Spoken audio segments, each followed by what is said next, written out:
Assalamualaikum warahmatullahi wabarakatuh. Kami dari kelompok 2 akan menjelaskan atau mempresentasikan tentang tarkib isnadi dan tarkib wasfi oleh Rafki Ghali-Ghifari dan saya sebagai Haryanto Putra.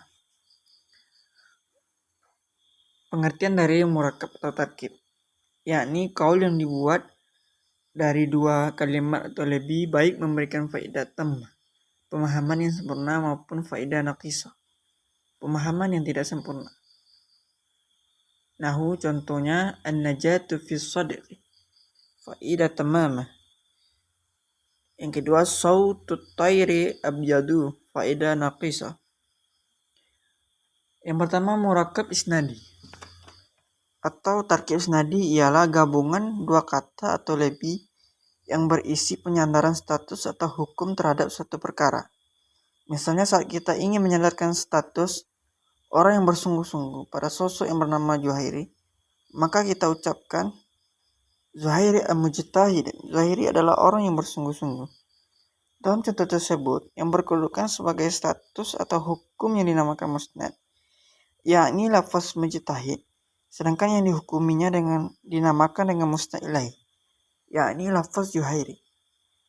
Dan karena tersusun dari musnad dan musnad ilaih, maka murakkab isnad biasa dinamakan juga dengan sebutan murakkab jumlah. Contoh lainnya, hilmun zaid. Murah hati adalah suatu perhiasan. Kata hilmun murah hati merupakan musnad ilaih karena berkedudukan sebagai sesuatu yang dihukumi atau karena adanya suatu hukum yang bersandar kepadanya. Sedangkan kata zain, perhiasan, merupakan musnad karena menjadi suatu hukum atau status yang bersandar terhadap lafaz hilm. Adapun kedudukan irabiyah yang biasa menduduki posisi musnad ilaih adalah sebagai berikut. Yang pertama fa'il, yang kedua naibul fa'il, yang ketiga mubtada, yang keempat isim fi'il naqis, yang kelima isim dari haraf-haraf yang beramal seperti amal lafaz laisa, yang keenam isim inna, yang ketujuh isim lah. Sedangkan yang biasa menduduki posisi musnad adalah sebagai berikut. Yang pertama fi'il, yang kedua isim fi'il, yang ketiga khabar mubtada, yang keempat khabar fi'il naqis, yang kelima khabar dari haraf-haraf beramal seperti amal biasa, yang keenam khabar inna dan akhwatnya. Murakkab wasfi.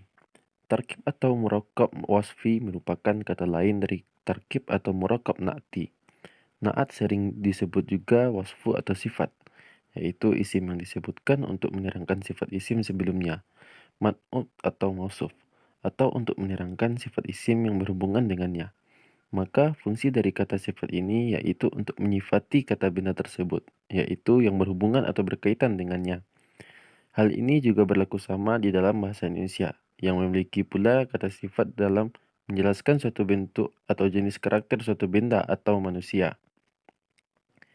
Dalam penerjemahan tarkib ini pula memiliki beberapa jenis penerjemahan sesuai dengan polanya, sebagai berikut. Yang pertama memiliki satu na'at hakiki. Dalam penerjemahan na'at ini cukup ditambahkan dengan kata yang ataupun tidak, namun lebih pada makna eksplisit. Hal ini beracuan pada konteks penerjemahan pada nantinya, di mana lebih menegaskan pada bagaimana konteks makna tersebut menjadi lazim ataupun sudah umum dikenal, sehingga di terjemahan tersebut sesuai dengan struktur arti maupun gramatika dalam bahasa Indonesia ketika diterjemahkan. Contohnya, hak azazi manusia, al-haqqul insaniyah, pendidikan bahasa Arab, al-lughatul arabiyyah tarbiyah, kebun baru, al-bustanul jadid, kebun yang indah, al-bustanul jamil. Yang kedua, memiliki dua na'at hakiki. Sekian dari kami, salah dan kurang kami mohon maaf. Assalamualaikum warahmatullahi wabarakatuh.